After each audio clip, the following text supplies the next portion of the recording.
Since 2019, buying a home in the United States has become a lot harder, especially for young people. The price of a median home for first-time buyers has shot up a whopping 42%. Meanwhile, wages have only increased by 12.1% in that same period. The result? It's becoming increasingly difficult for younger generations to buy a house. The problem isn't limited to those trying to buy. Renters are also feeling the pinch. Across the country, 40% of renters spend more than 30% of their income on rent. We all know the story. Work hard, buy a house, live happily ever after. Except for millions of Americans, that dream is fading faster than a politician's promise. Why? Because housing costs are absolutely bonkers. We are in the grip of a rental and homeless crisis. The median sales price of a house has been outpacing income growth for years. In a normal market, this ratio would be around 3. Now, in many cities, it's over 6. Basically, you'd need to work for years just to afford a freaking starter home. Forget the white picket fence. In Los Angeles, for example, the median sales price is over $800,000, while the median income is around $67,000. At that rate, you'd be paying your mortgage for the rest of your life. Renting ain't much better. Experts say don't spend more than 30% of your income on rent. But guess what? Almost half of renters nationwide are cost-burdened, meaning they're shelling out way more than that. A whopping 49% to be exact. Imagine having to choose between rent and groceries. That's the reality for many. This isn't just about abstract numbers. We're talking about 21.6 million households. That's 40.6 million people struggling to keep a roof over their heads. I got a safe roof over our head for now until we find an apartment. They're stressed, living paycheck to paycheck, forced to move away from their communities because rent keeps going up. It's a housing crisis, people. And guess what? It's not the same everywhere. Big coastal cities are booming, but space is limited, so prices are skyrocketing. Meanwhile, in rural areas, there might not even be enough houses available, period. Take a place like Vermont. Sure, it's beautiful, but many young people are moving away because they simply can't find affordable housing. Stuck between a rock and a hard place, right? This crisis didn't just appear overnight. It's been brewing for years. Compared to before the recession, the median sales price to median income ratio has more than doubled in some areas. We're also falling behind developed nations like Germany, where half the housing is considered affordable compared to a measly 31% in the US. Germany has over 50% affordable housing, Canada sits at 44%, and France boasts 42%. We're lagging behind big time. The impact of this crisis is huge. People are living with housing insecurity, constantly worried about eviction. The dream of buying a house, for many young people, it's a distant fantasy. A significant drop in homeownership rates for young adults aged 30 to 34 from 44.2% in 2006 to 35.4% in 2020. This is a whole generation locked out of the American dream. All right, so we talked about the skyrocketing costs, but what's driving this crazy housing market? First up, we've got limited supply. After the 2008 housing crash, builders went into hiding. They took a beating, and now, even though demand is high, they're hesitant to jump back in full force. But that's just part of the story. This lack of supply isn't just about builders being cautious. Here's why demand outpaces construction. Housing construction simply hasn't kept up with population growth for years. A 2021 report by the National Association of Home Builders found that the U.S. needs to build 1.5 million homes per year just to keep up with demand. We're falling way short. In fact, in 2022, there were only about 1.6 million housing units started, which is well below the mark. This deficit has been building for years, creating a significant gap between the number of people who need homes and the number of homes available. Hot markets, cold shoulders. Take a look at some of the hottest job markets in the country. Places like Austin, Denver, and Miami are booming with new businesses and opportunities. People are flocking to these cities, but housing construction hasn't kept pace. A 2023 study by the Austin Chamber of Commerce found that the city needs to build an additional 36,000 housing units per year just to meet demand. Similar stories are playing out in Denver and Miami, where a lack of new construction is pushing prices through the roof and leaving many residents struggling to find affordable housing. Zoning restrictions, a roadblock to progress. On top of the cautious builders and booming markets, zoning laws in many areas make it difficult to build the kind of housing we need most: apartments, condos, and townhomes. These laws often favor single-family homes, which take up more space and are more expensive to build. This approach might have made sense in the past, but it doesn't work for our growing cities. We need more options, including higher density housing, to create a housing market that works for everyone. Another hurdle to building more housing is something called NIMBYism, which stands for not in my backyard. People often have concerns about increased traffic, congestion, or changes to the character of their neighborhoods when new housing developments are proposed. While these concerns are valid, we can't let them stand in the way of creating a more inclusive housing market. We need to find ways to build new housing that respects existing communities while also meeting the needs of a growing population. Okay, so limited supply is a huge problem, but there's another factor squeezing the housing market: rising construction costs. We saw home improvement projects soar last year. Lumber went bananas during the pandemic, and other building materials are following suit. But how bad is it, and what's driving it? Let's take a look at lumber. In 2021, the price of lumber skyrocketed to over $1,400 per 1,000 board feet, a staggering increase from its pre-pandemic average of around $400. This dramatic price hike added tens of thousands of dollars to the cost of building a new home. While lumber prices have come down from their peak, they're still significantly higher than they were just a few years ago. But lumber isn't the only culprit. The cost of other building materials like steel, concrete, and appliances has also been on the rise. The construction materials prices have increased by an average of 19% over the past 2 years. This translates to higher costs for builders, which ultimately get passed on to home buyers and renters. There are a few key factors driving these rising costs. Supply chain disruptions caused by the pandemic continue to be a major issue. Mill closures, transportation bottlenecks, and labor shortages have all made it more difficult and expensive to get materials to construction sites. On top of that, there's increased global demand for building materials, especially from China, which is putting additional strain on supplies. And let's not forget about the tariffs imposed by the U.S. government on certain building materials. These tariffs make imported materials more expensive, which can further contribute to rising construction costs. A 2022 study by the National Association of Home Builders found that tariffs on lumber alone added an additional $1,862 to the cost of building a new home. The combination of these factors is creating a perfect storm for rising construction costs. This not only makes it more expensive to build new homes, but it also makes it harder for existing homeowners to afford renovations and repairs. It's a squeeze on affordability from all sides. Rising construction costs are definitely a pain, but let's face it, even if they magically drop tomorrow, a huge chunk of the population would still be priced out of the market. Why? Because wages just aren't keeping pace. We're facing a problem of stagnant wages. I think unfortunately what has happened is that wages haven't kept up with the cost of living by and large for the last 50 years or so. While housing costs have been soaring, many people's incomes just aren't budging. According to the Bureau of Labor Statistics, average hourly earnings for all private sector workers have grown by about 15% over the past decade. That might sound okay, but here's the kicker. Over the same period, median sales prices for existing homes have skyrocketed by a whopping 75%. This means that housing costs are outpacing wage growth by a significant margin. Imagine you're a teacher in San Francisco making the national average salary of around $60,000 per year. Sounds decent, right? But the median sales price for a home in San Francisco is over $1.2 million. With a 20% down payment, you'd need a whopping $240,000 just to get started. That's over 4 years of your entire salary before you even think about a mortgage payment.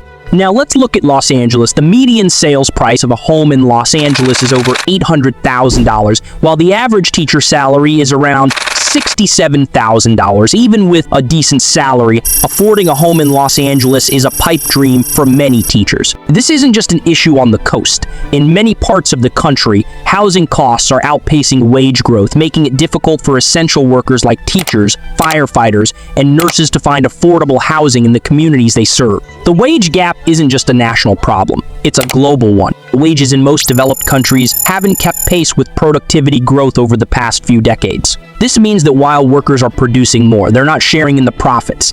This trend is squeezing household incomes and making it harder for people to afford basic necessities, including housing. There are a number of factors contributing to stagnant wages, including globalization, automation, and the decline of unions.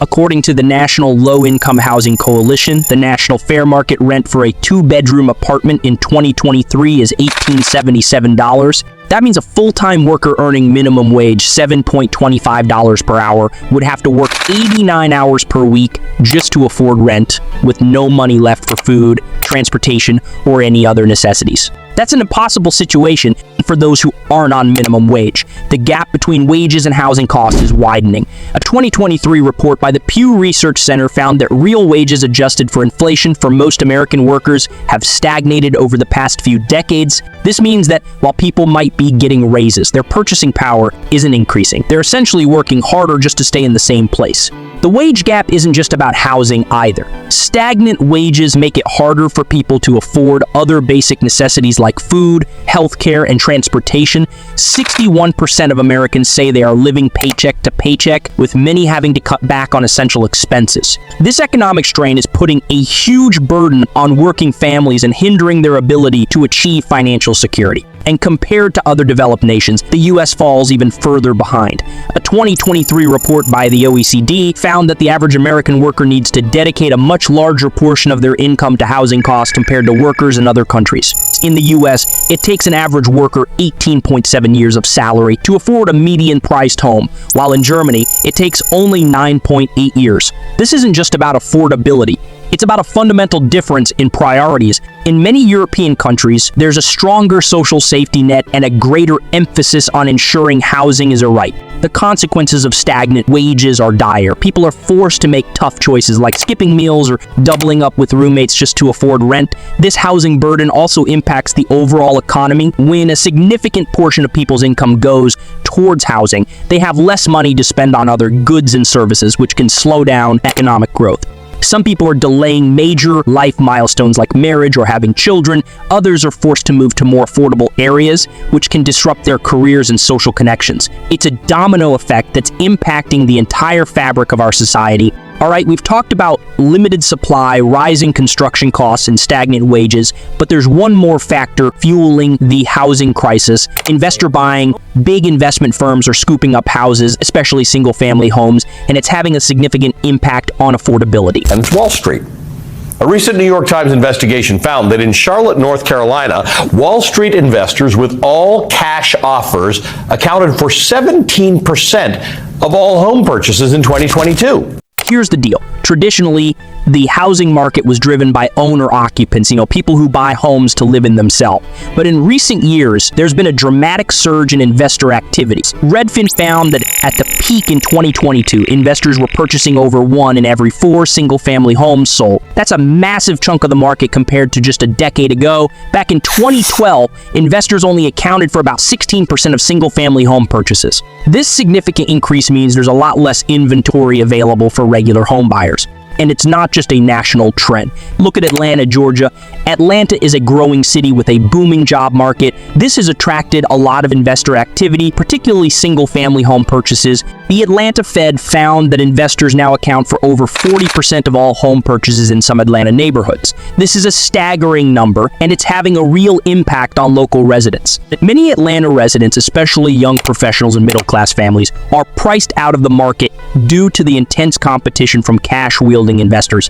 There are a few reasons why investors are flocking to the housing market. One reason is that they see real estate as a relatively safe investment compared to stocks or bonds, especially during times of economic uncertainty. Another reason is that rental income can provide a steady stream of cash flow, but there's a downside to all this investor activity. Fewer homes available for regular buyers. When investors buy up a significant portion of the available housing stock, it leaves fewer homes on the market for everyday buyers. This limited supply drives up prices, pushing homeownership further out of reach for many people. A 2023 report by the National Association of Realtors found that first-time homebuyers accounted for only 26% of all purchases in 2022, which is a historic low. This is a worrying trend as homeownership has traditionally been a key driver of wealth creation for many Americans. Bidding wars and higher prices.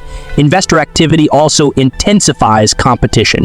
These companies often have access to cash and can make quick offers above the asking price. This can lead to bidding wars, driving up the final sale price for everyone. A 2023 report by Freddie Mac found that over 50% of homes sold in some markets received multiple offers in 2022. This fierce competition is pushing prices to record highs. The median sales price of existing homes in the U.S. reached over $400,000 $100,000 in 2023, a 20% increase from just 2 years prior. Impact on rents. While investor buying is focused on single-family homes, it also has a ripple effect on the rental market. Since many investors rent out the properties they purchase, it reduces the overall availability of rental units. This in turn can lead to higher rents for everyone. A report by Zillow found that rents have increased by over 10% year over year in many major cities across the U.S. This is a significant burden for renters, especially those on fixed incomes. It's important to note that investor buying in housing isn't unique to the U.S. It's become a global trend, with similar concerns being raised in countries like Canada, Australia, and New Zealand. OECD found that foreign investors are playing an increasingly large role in some housing markets, further contributing to affordability challenges. All right, so we've talked about the factors creating this crazy housing market squeeze. It's a tough situation, but there is a light at the end of the tunnel. What if we could create a housing market where everyone could find a safe and affordable place to call home? What solutions could we explore to achieve this balance? Increase housing supply. We need to get more homes built, especially affordable options. This means encouraging builders to get back in the game by streamlining the permitting process and offering incentives. We also need to look at innovative solutions like modular construction and tiny homes. Zoning reform. Many zoning laws favor single-family homes, which take up more space and are expensive to build. We need to update these laws to allow for more density, including apartments, condos, and townhomes. This will create a wider range of housing options at different price points. Invest in people. A key factor in affordability is stagnant wages. We need to invest in education and training programs to help people develop the skills they need to secure higher paying jobs. This will give them more financial security and allow them to compete in the housing market. Address investor buying. While some investor activity is healthy, the current level can crowd out regular buyers. We need to explore policies like higher taxes on investment properties or limitations on bulk purchases to create a more balanced market. These are just a few ideas, and there's no single silver bullet. But by working together, we can create a housing market that works for everyone. It's going to take effort from policymakers, builders, communities, and individuals. We need to think creatively, invest in our people, and make sure everyone has a fair shot at the American dream. Good luck. Let's keep the conversation going and work towards a future where safe, affordable housing is a reality for all. Subscribe Megarin for more economic perspectives.